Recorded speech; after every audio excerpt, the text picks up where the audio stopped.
Grande companheiro João Paulo, grande guerreiro, saudações tricolores. João Paulo, fala comigo. Os comitês populares tiveram um papel importante na história recente do país. Como fazer para que nessa transição e no próximo governo eles continuem tendo esse papel fundamental, sabe? Para que a gente possa estar construindo as políticas sociais tão necessárias para o nosso país. Valeu? Viva a reforma agrária, viva o MST, um grande abraço aí. Saudações tricolores, tá meio complicado, mas vamos lá. Antes que você responda a questão essencial, a questão. Eu queria fazer um elogio à grande torcida São Paulina, porque cada vez mais vocês estão parecidos com os corintianos. Houve uma época, como você bem sabe, que o Corinthians só apanhava, e nem por isso a torcida desistiu. Então eu queria dar um abraço fraternal nos meus co-irmãos tricolores, por estar apanhando tanto com essa galhardia, dando saudações tricolores e tudo mais. Parabéns. Muito bem. Você sabe que eu brinco por aí que o Corinthians é o time das massas e o São Paulo é o time dos quadros. Então nós somos resistentes, como bons militantes, saudações tricolores ao Moisés, e cada dia mais forte no movimento popular e no movimento sindical. Se você vê ainda o nosso orgulho, ver o Raí na comissão de transição e ver o Haddad, nosso maior referência São Paulino, nas grandes atividades aí da esquerda brasileira. Mas voltando para o tema, Ju. Raí é aquele irmão do Sócrates da democracia corintiana. É aquele que foi campeão mundial 2 vezes, exatamente ele. Muito bem. O Brasil, na minha opinião, tem muitas formas organizativas da esquerda brasileira e é uma riqueza se você for pegar a América Latina. O principal elemento que eu acho que tem que nós pensar, Juca, é como é que nós fazemos com a organização popular, no bairro, na comunidade, assim por diante.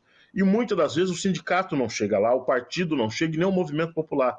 Por isso que a forma de constituição dos comitês, para nós, é de muita importância para que a gente possa fazer um grande processo de organização de base.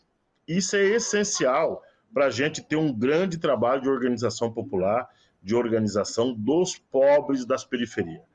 Moisés, nós temos esse desafio de, no governo Lula, ter outras formas organizativas, outras formas para ajudar na resistência popular, outras formas para nós não permitir que o bolsonarismo entre nas nossas bases e outras formas mais modernas, que não seja somente as formas clássicas de partido, movimento e sindicato. O grande desafio que está colocado nesse próximo período, Juca e Moisés, é essa parte da organização popular, essencial que nós construímos um novo formas de organizar os trabalhadores do campo e da cidade, em especial, Juca, periferia e a juventude. Nós temos que ter uma esquerda que possa levar em consideração a sua forma organizativa, que ela seja menos burocratizada, que seja mais horizontal, que nós tenhamos maior participação popular e que não necessariamente a pessoa tem que ser filiada a um sindicato, a um partido ou a um movimento para ter uma forma organizativa. E os comitês populares vieram com essa ideia, veio com esse objetivo.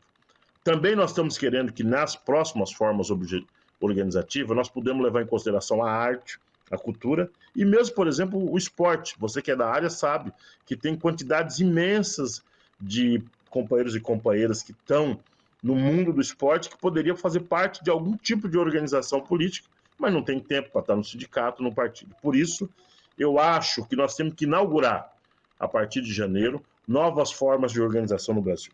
Novas formas que tenham um cuidado de não ser governista, correr de transmissão de política pública do governo e, ao mesmo tempo, não seja simplesmente para disputar as eleições a cada 2 anos. Por isso que nós estamos muito empenhados na construção dos comitês populares como forma organizativa do povo brasileiro, mas, acima de tudo, nós estamos muito empenhados em que a sociedade brasileira participe de algum tipo de organização social. Caso contrário, nós vamos ter uma geração inteira contaminado por ideias conservadoras, por fake news e coisas do gênero, como é que nós vimos agora nessa onda de fake news por internet, que produziu, infelizmente, uma imensa quantidade de pessoas vinculadas ao bolsonarismo, que não são bolsonaristas, mas que, de modo geral, tiveram um comportamento muito errático durante as eleições de 2022. Tem um corintianinho aí atrás de você. Olha aqui. A experiência para a eleição dos chamados comitês de luta, não é? Foi uma experiência bem sucedida? Que quantidade a gente pode medir desses comitês, João?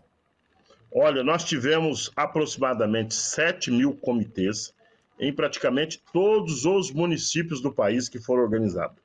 Esses 7.000 comitês representavam jovens de 15 a 20 pessoas até 200 pessoas.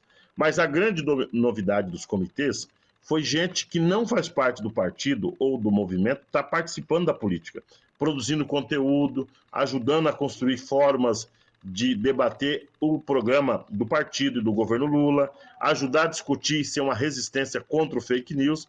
Eu estou falando em 7.000 comitês, que é uma verdadeira capilaridade no país inteiro. Você pega cidades como Sorocaba, que nós tínhamos pelo menos 10, 15 comitês que nós não tínhamos antes das eleições. E só foi possível fruto da luta contra o golpe e fruto da luta pela liberdade do presidente Lula, e que depois desses comitês foi constituindo comitês de resistência, comitê das eleições.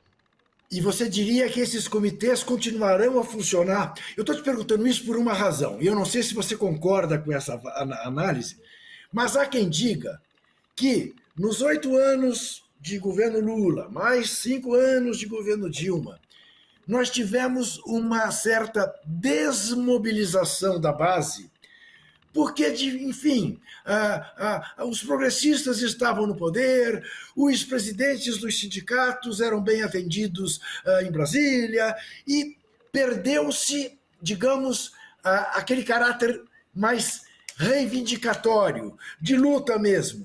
Outro dia eu ouvi o presidente Lula dizendo, olha, tem que pressionar, porque sem pressão as coisas não saem, não pode desmobilizar. É por aí? É por aí.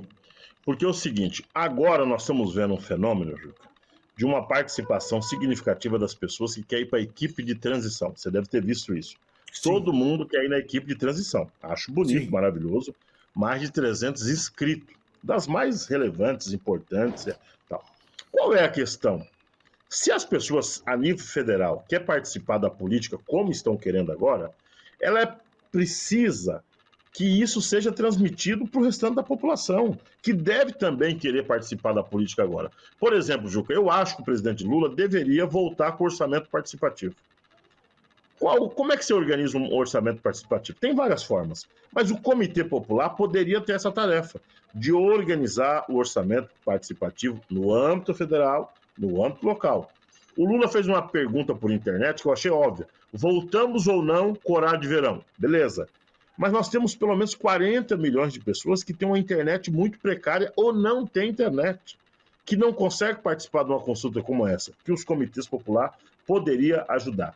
Também nós poderíamos, através dos pontos de cultura, você ter iniciativas brilhantes, de ter iniciativas do teatro, da música, que tem uma função política de organização dos trabalhadores em locais muito remotos, que o partido não consegue chegar, que o movimento popular tem dificuldade, que você tem um pequeno núcleo que nós estamos chamando de comitê popular para fazer essas correrias políticas da vida. Eu estou muito animado com as formas de organização popular que vai surgir no próximo período. E eu acho que a América Latina tem dado exemplos muito bons. Eu acho que nós temos experiências maravilhosas, exitosas, que cada movimento tem feito da sua mais diferente forma. E eu acho, Juca, que ou nós se organizamos, ou nós podemos ser derrotados pela essa avalanche de onda direitista que está acontecendo no Brasil e no mundo.